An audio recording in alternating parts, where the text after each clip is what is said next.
How you doing, YouTube? Matt with Massive Beer Reviews, back with yet another review. And, yeah, I'm going to do a series of Nitro beers today. All going up the same day, at least they should. Because I just got a free pack of Nitro beers from Samuel Adams. First one we're doing, 3 different ones. First one we're doing is their Nitro White Ale, which is basically a nitronized wheat ale. Obviously never had any of these before because they're just coming to market now.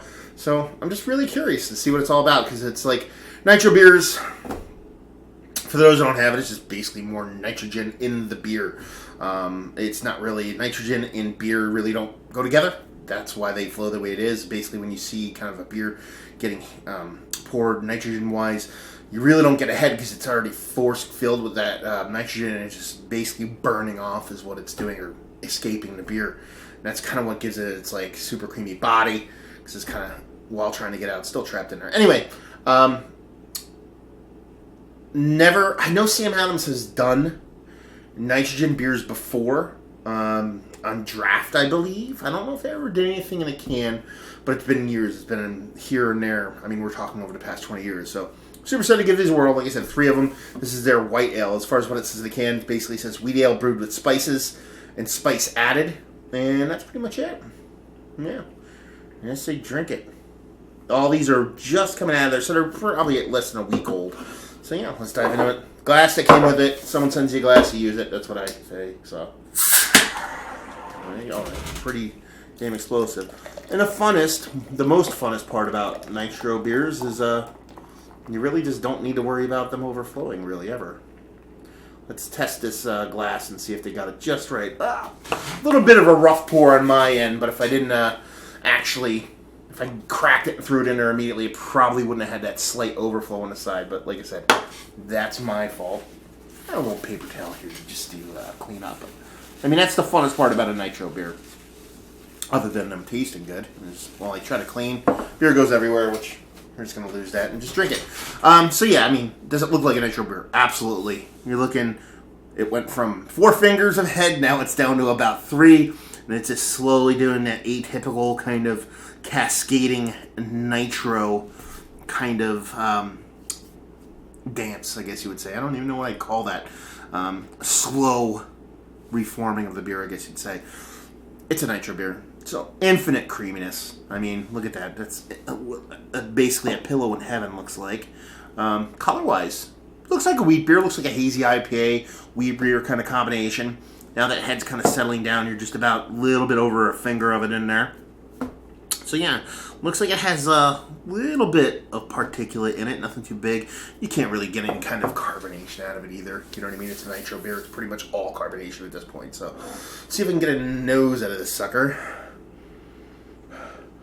Definite huge wheat in there. A little bit of, I want to get like a nutmeg out of there. Kind of hard to get the nose out of this since it's up to the brim, but I had to pour it in really hard. Yeah, mostly wheat, a little bit of nutmeg, maybe a little bit of pepperiness, maybe even like a little bit of kind of like a I don't know, hard to describe. Like I don't want to say a floralness and kind of like a way a hop is floral, more like a floral kind of actual like floweriness to it. But yeah, I mean, she smells like a really nice wheat beer. Like I said, kind of hard to get a nose out of that sucker, but I mean, she looks pretty good. She smells pretty good. Let's see what she tastes like. Cheers.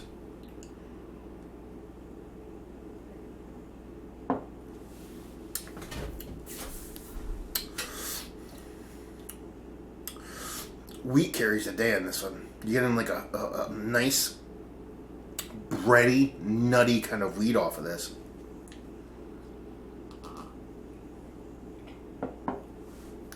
Obviously, the mouthfeel's ridiculous. Just cream personified.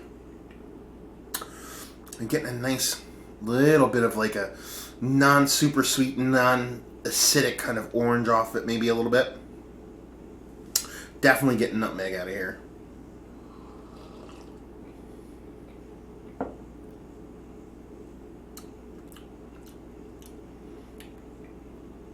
Yeah, it's not too shabby. It's kind of an odd feeling getting into the whole nitro wheat ale. I don't know if I've ever actually had one before. But it's kind of cool. I mean, you're always kind of... It's that... I led this off. I think I led this off talking about how I'm kind of like some nitro beers I like, some I don't. I feel like sometimes the nitro itself can kind of inhibit a little bit of flavor. But I think what's gained here is more than what's lost. Because it's not like when you're talking about wheat ales, you're not talking about usually not a huge influx of crazy over-the-top flavor anyway. You're talking about your wheat, your typical kind of like subtle citrusness, and maybe a little bit of spice to it. And that's pretty much it. So you still get all those in here, but with that added dimension of the nitro. Now the other two that I'm going to get into, which would be their IPA, that's kind of where sometimes nitro beers can jump the shark for me. Just because I feel like that nitro can kind of push back that kind of fresh hotness that we all really want out of our IPAs or hop forward beers. And the third one is a stout. Not only a stout, it's a coffee stout. A lot of times the nitro is going to push back some negatives in there, maybe some overly roasted malts or some kind of bittering from the coffee. So that's usually where it's kind of like prime in the beer. But yeah, I dig it. It's a good beer. So let's talk about it. Is it one of the better wheat beers I've had as of late? No. Very close.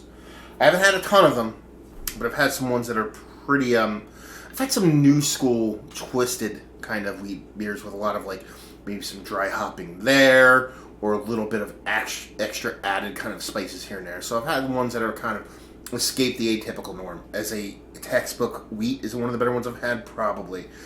Is it one of the better nitro beers I've had as of late? I don't know. A lot of times you end up getting nitro beers when you're out at bars, and I don't remember the last time I had one at a bar, oddly enough. So I'll have to go yes on that one by default. And it's just a cool concept from a brewery that is always trying to do something new. Like a lot of people, I've said from the beginning, from when I started doing my beer reviews, a lot of people kind of give Samuel Adams a little bit of a crap, a little bit of poo-poo on them, kind of make fun of them or say they're not a real crap brewery. I've always liked a lot of their beers. I'm not a big fan of, but there's a lot I do really like. I mean, when you get to the top, you get to your triple box and your utopias, everybody thinks, oh, they're so great. But then when you get down in the lower level beers, because everything's below utopias, basically, a lot of people be like, whatever, it's Sam Adams. But I mean, you know, the Rebel Raw was absolutely fantastic. Their Double Bock is great. I actually like their Honey Queen, their Griffin's Bow, which is an old barley wine they made. I really love that. So there's a lot of really good beers that they make. And it's cool to see them doing this, because you don't see a ton of people do the whole nitro beer thing. I mean, it's pretty much been reserved to that brewery from over the seas. And a couple, companies in the States. It's cool to see them do it. Give it a nice little twist on beers that you typically don't see in the States, so it's cool. Let's talk about it as far as if you like what we like this. If you like nitro beers, obviously you'd like it, because if that's what you like, nitro beers in general, then you're going for that mouthfeel, which is what you're going to get here. If you're into wheat beers, this falls somewhere between all three of what I would call the trifecta of wheat beers. It's not an American wheat. I wouldn't necessarily call it German wheat. Wouldn't call it a Belgian kind of wheat. It's like kind of a little bit in between all of them. So if you kind of a fan of those kind of beers, you like this.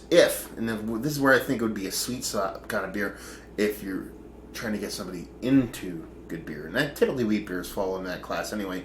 But if someone's trying to get into wheat beers, this would be a really nice beer to introduce to them, because I think it kind of gives you that gentle, accepting wheat beer flavor, along with that awesome mouthfeel, which impress a lot of people if they never had beers like that before. So that's kind of where I think this one fits in with the old beer folk. So there you go. Another review in the books. Hopefully you guys enjoyed this review and the two to follow.